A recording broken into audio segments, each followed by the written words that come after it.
This tank genuinely amazed me with how good it really is within World of Tanks console, and it makes it on my top 5 list of the best heavy tanks at tier 10. And of course this is the IS-4, which is the tier 10 or one of the tier 10 Soviet heavy tanks, which focuses on the fact that it has a ton of armor and it has really effective armor, at least in terms of how it plays on World of Tanks console. Even if it can be penned by a lot of things and premium rounds do exist in the game, this tank is very strong. But we're going to have a look at the kind of loadout, how you can use it, and then we'll jump into some gameplay to show off what this tank can do, how that armor actually works, and the sort of gameplay that you can expect when playing this thing. Now we'll have a quick look at the tech tree, since we don't usually do it, and I think it's a nice addition to add in to give a highlight of some of the vehicles that are within this tech tree. And I think it is an interesting one for you guys to learn, and it's probably one of the ones you want to do first, since some of the tanks leading up to this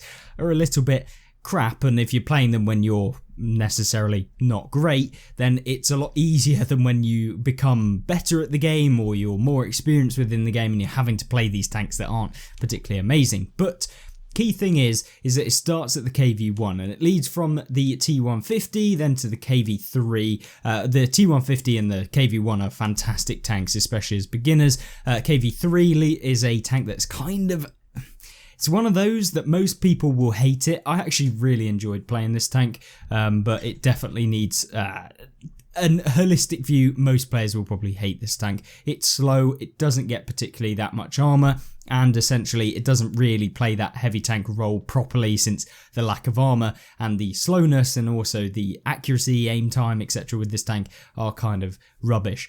But key thing is it works quite well for some players, and of course hopefully for you. Then you move on to the KV4. This is basically an upgraded KV3 that has much better armor. It actually works armor wise if you're using it correctly. You still get penned by premium rounds, let's be honest, but at the same time its armor starts to work. It is slower, unfortunately, than the KV3, which is more annoying, but it can have some really good games. It's still probably pretty average for the most part. And then you lead on to the ST1, which is a fantastic tier 9 heavy tank, really good when you're fully upgraded. And then, of course, onto the IS-4. Now, IS-4 is essentially a merger between how I would say is like a KV4 armor at tier 10, but with the hybrid of being something like an Object 277. So you've got a little bit of a difference between this and the IS-7, and in fact I think that this tank actually has much better armor than the IS-7, just purely based on the hull armor, because it's just a lot more bouncy than the IS-7's is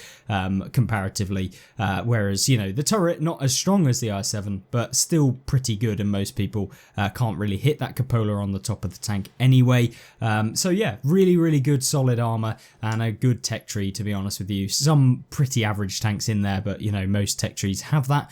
But let's have a look at the stats, how we've loaded it out. So first things first, I think stats need to be looked at.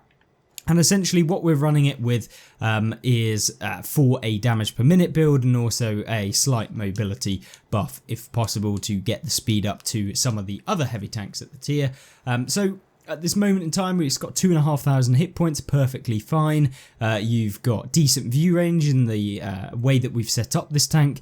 You've got 47 kilometers an hour top speed with, of course, the speed boost equipment. So I believe it's 45 standard.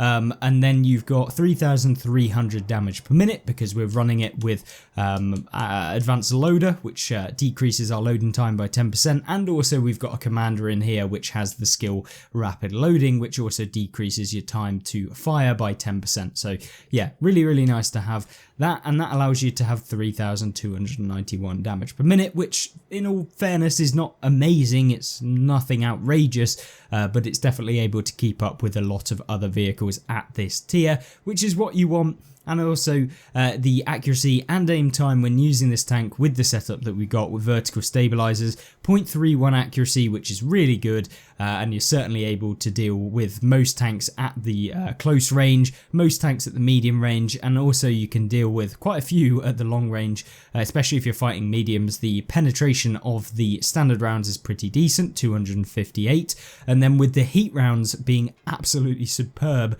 with 340 millimeters of pen, which means For example, you can pen the turret cheeks of an E100, you can pen basically E4's cupolas pretty easily. It is just very, very good in general and a tank that I've really enjoyed playing. There's loads of different ways that you can play this tank. We're running it with full premium consumables, as I always do. It's just not a case that I'm going to run out of silver anytime soon, and if I do, I'll just play a couple of games in Cold War. But of course, we've got ammo loadout 21, 20 and 4 premium rounds just in case you're coming into those clutch scenarios and you don't want to bounce, because although 258 is decent for medium tanks, light tanks, tank destroyers for the most part, if you do come up against things like the Jaeger, the E100 and stuff where they're angling, you just want that extra penetration to be able to deal with them, and you don't want to be losing a game because you just simply didn't have the ammo that you could have quite easily taken a player out of the game with. So yeah, that's what we've loaded out the tank with. So let's actually have a look at the gameplay, since that's what you're probably here for, but I wanted to go over the stats, show you what the sort of things you should be taking on this tank are, and let's jump into that now. So first game that we do have is on Nevilleberg, and this is actually a map that I've been constantly getting recently. I don't know what it is, but maybe it's because Wargaming did say that they were going to improve how many of these kind of maps you're going to see when they get first released into the game. You'll get a bigger proportion, which is why we had things like Savoragorsk getting put into the rotation a lot more. But Nevilleberg, we're going to play on this kind of corner next to the castle, and hopefully then go from there on top of the castle in the later game when some of the mediums and some of the hold down vehicles have been removed. Now, I believe that this tank does indeed actually have 6 degrees of gun depression, which is okay, but you're definitely not going to be able to use it on the hill area, since there is quite an incline and you're not able to kind of, and you don't want to basically be fully exposing yourself. There is a position that I'll show later which you can enable yourself to, even if you have terrible gun depression, use it and get hold down, but we'll see that in a little bit. Now, you first see me, this is a position that you can use. You need to go up onto here to get shots onto the side of tanks that push, like this T58 Heavy. We don't manage to do it in this game, but it's just a spot that you should keep an eye out for, because you can get hit from there. Now, unfortunately, an E100 comes out, but he doesn't manage to pen us. It looked like it was an AP round, so that is probably a benefit. And there you go, 750 damage blocked within this game. So you can definitely at least block some shots. And that's nice to know. Now the STRV is getting pumped, I believe, by the T58 Heavy, who's probably cresting that corner. Now we're going for the shot on the E100, who subsequently manages to hit our friend there, but maybe even us in the track, I wasn't entirely sure. But either way, we get a shot of damage into him. It looks like he's probably going to get one into us. I go for the track to make sure that we can keep him in place. Unfortunately, he does manage to get one into us. And oh gosh, this is not what I want to be seeing. An FV. Oh, we very quietly missed that one there. Yeah, I was feeling a little bit butthurt about the fact that we almost took one there. But you know, doesn't matter. We are now moving forward, especially if we'd taken that. That would have really ruined our game. But we've done 395 damage, which is not ideal. We've taken 750, so brilliant trades from myself here. But this is where I want to go, because it's not worth peeking a corner with a Death Star side scraping out from it, where you can just basically side scrape out, maybe take one shot, maybe bounce it, and then he goes and pens us for, you know, 1,100 or 1,400. So didn't want to do that. Instead, let's go over here. You're seeing the T54E1 here trying to take a position to essentially deal with these mediums. I'm thinking, can I actually get the gun depression? And the funny thing is Wargaming have placed this lovely rubble pile, which means you can prop your tank up and get shots onto the opponents. Now, this is something you should be doing in your own games if you haven't already, because it is just very, very good. And if you do have a turret like this tank does, then yeah, I would definitely recommend coming here in this sort of stage if there are people pushing from this location, since it is just very, very powerful. And yeah, it's just a very nice position to use, and hopefully you guys will take that into account if you are deciding to use it. But T58 Heavy here, just pushing up. Unfortunately, the 705A is really an annoying spot here, so I was just hoping he didn't get taken out right now, because yeah, it would have been annoying for me to be able to use this position, and it would have basically countered me by my own team. Luckily, it doesn't happen. He actually gets taken out to the left. I would have preferred if he didn't get taken out at all, but you know, if he is, at least he's not hindering me. Now the E100 has pushed up, which is what I was expecting. I was expecting him to start making an aggressive play, no surprise there, but you know, with him making an aggressive play, it gives us the opportunity to show the armor, which is lovely, and the face-hugging armor that this tank has. Now I'm trying to bait the E100 into firing, try and avoid the shell. Now I see that the CS59 is pushing up, we miss him with our shell, still not quite got the shell velocity down with this tank, which kind of sucks. Now the E100 pens us, which is not good, but with the 340 heat pen, even when we're aiming up into the E100, which accentuates the angle that the E100 has on us, or has on that turret, we can essentially still manage to pen him. But, you know, it doesn't happen all the time. If you low roll on pen, it can cause a bit of issue. I was trying to go for the side of the turret there, but some terrible aim from me, which, don't worry, there's more in this game, but, you know, at the same time, we then place the next one straight into the lower plate. We're going to face hug the E100 here. A lovely one. We managed to bounce his around there. I'm going for the tracking shot. Unfortunately, because of heat being basically absorbed by spaced armor, I should have probably loaded the kind of standard rounds, but I wasn't sure what sort of shot we were going to actually end up getting on the E100. So, you know, it could have been the front, at which point the heat is going to help out massively. Now, unfortunately, we don't manage to pen the E100 turret there, which, you know, this is something that will happen if you low roll on pen. But we pull right the way back, go for the tracking shot, and now we can essentially use the reload time that we do have with this tank and the poor traverse speed of the E100 to place one into the back of him. And there you go, 4,400 damage blocked in this game with 3,184 done, and a little bit of assistance as well, since I believe we were just tracking in that game. So this is the sort of thing what the IS-4 did, and although this isn't the most damage I'm sure I could get in the tank, it just felt so fun to play, because, you know, when you're having an impact, when you're literally like face hugging people, stuff like that, it just feels so good. And this tank is just very fun to play. I've really enjoyed playing every single game that I have in this. It's just super strong. Armor seems to work at least decently compared to other heavy tanks. You know, you have a little bit of mobility to push forward. Yeah, it's just a very good tank. And you can see here we find the CC in the back, which is nice. A little bit of extra damage here. Can we get the shot onto the back of him? Maybe we'll set him on fire. Yes, we do. Let him burn. And he burns for a ton extra damage. The light tank here trying to go, kind of annoying to actually hit. And with the heat rounds having pretty poor shell velocity, you know, it's annoying to actually try and hit these people. And yeah, like I said before, we haven't quite got it down, and these should be super easy, simple shots that we should be hitting every single time, and we miss another one there. And will we miss this one? No, we won't, but of course it ends up tracking in because I was loading the heat rounds. I don't know if that was a heat round there, but the CS now coming in as well. Maybe we can get one more shot of damage. Oh no, we don't manage to do it. Can we get this final shot? Oh my god, I'm having an absolute shambles here.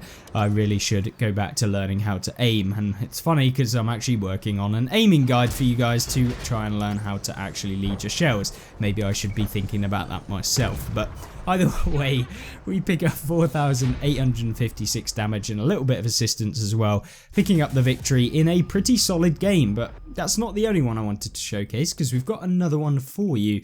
It's something a little bit more interesting, and on a map that, you know, you have to play quite aggressively to make work, at least in the position that we have. And that map comes in the form of Malinovka. And Malinovka is a map that, you know, typically if you've got gun depression, if you've got a turret, it works. Now this tank has one of those things, and 6 degrees isn't awful, like I said in the first bit. It just does limit you on more of these hilly areas on the maps. So yeah, it'll be kind of annoying, but either way, what we'll do is try and make it work on the hill, because heavy tank on the hill, ideal scenario, it's where you want to be in your heavies for the most part, because of the fact that, you know, you win the hill, you pretty much win the game, as long as you don't push down the hill, which is kind of counterintuitive. You win the hill, you go down the hill, you deal more damage. No, it is actually, in fact, you camp on the hill and then you pretty much win. Yeah, and then often you can actually go from the top of the hill back to your own spawn, and then relocate along the map is a much safer way of pushing than if you push down the hill once you've won it. It was a very convoluted way of saying just don't push down the hill. But what we have is of course the speed problem in the IS-4. You know, it's not the fastest. Getting to the top of the hill, getting up to the kind of area by the windmill, yeah, it's not ideal. And you can often lose to things like the chieftains in the game. You can lose to things that have autoloaders. Machines will get up there much quicker and they can clip you before you actually manage to get there. And of course, as the longer you leave it and the longer time that there is during the game, you can end up with yourself being kind of farmed in the side as you try and go over to the windmill as you cross over there. So yeah, it's can be a little bit difficult, can be a little bit tricky to make this tank work on this area, but it can be done, and that's hopefully what we'll showcase here and how you can do it yourself. Will it work every time? I don't know. It depends how hard the enemy tanks push, because if they get it to the windmill before you actually get to this location right here, yeah, it's painful. But what we have is an E4, we have a T32, a Kranvang, we've got another heavy down on the right, not quite sure what it is right now. But I'm sure we'll meet him as the game develops. We're trying to go for the turret shot. I actually end up misaiming. It seems like today just wasn't my day for aiming on console. But with this E4, I'm trying to go for that cupola. The 340 heat pen should hit it. We, of course, miss because yay. And then, of course, we're going for this cupola again, trying to find that shot. We don't manage to do it. We aimed a little bit too high there to be able to hit the cupola and pen. You actually want to aim at kind of the base or the like stalk of the cupola, if that makes sense, or the cupola, whatever you want to call it. You're seeing here, E4 now trying to push me. Of course, what we can do is, as he's pushing, we just hide backwards. I then, yet again, manage to hit the cupola, or cupola, but we don't manage to pen, and now I start realizing, maybe I should actually aim at the lower portion of the tank to be able to hit it. So we do manage to start doing it, and then I realize from then on in, it's just basically over for the E4 as we found the key weak point. And now an E100 is also pushing up. Not sure if I'll be able to pen him. We're looking at it, but I want to get this E4 out the game since that gun is just horrible. We only managed to damage it. Now, our tank here, the AVRE, debatably whether I should have saved him or not is, as I say, debatable. But we go down because I don't want to get him out of the game. There's not that many tanks up here, and there's quite a few dangerous ones, the Kranvang being one of them. And what we're doing here is just basically face hugging this guy. He's now up the slope, which gives him a free shot onto the upper plate, which is potentially dangerous, but he doesn't manage to take advantage of it, and now it's just a case of getting some extra damage. The Kranvang's trying to run, but there's no running from the IS-4. Now, I would have rammed him, but I decided to take him out. I didn't want to end up like kind of letting him survive, and then maybe somehow he reloads, maybe he turns around, maybe I can't get a shot on the hull armor. We just want to get him out of the game. So yeah, instead of the ram. And now it's time to try and farm up the E100. Can we get some shots on him? There's a TD that's appeared. Can we manage to get around the side of him? Obviously, I don't want to do what the AVRE is doing because you expose yourself to all of the campers on the other side. So I want to get up this slope here. Uh-oh, I was too busy for in sniper mode. Didn't see me going right over the ridge, which is not what you want to do. But yet again, we come up the ridge, we give ourselves a little bit of an angle, and we get a free shot into him, and we can pull back down to avoid any more shells.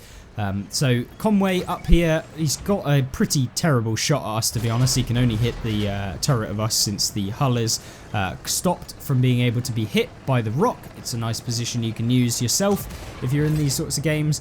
But yet again, we get some assistance on the Conway, apparently the only one spotting him. But as I said in the beginning, you don't want to push down the hill like our team are doing. I mean, sometimes it works because there is no one actually there to stop you, but for the most part, it's quite a risky play. So I don't want to do that. I want to go back to base, make sure no one gets in our cap circle, and that's exactly what we do. The Conway is over here. He's trying to aim. He has a long aim time, and he just ends up fluffing it, and we manage to pen him, get a little bit more assistance there.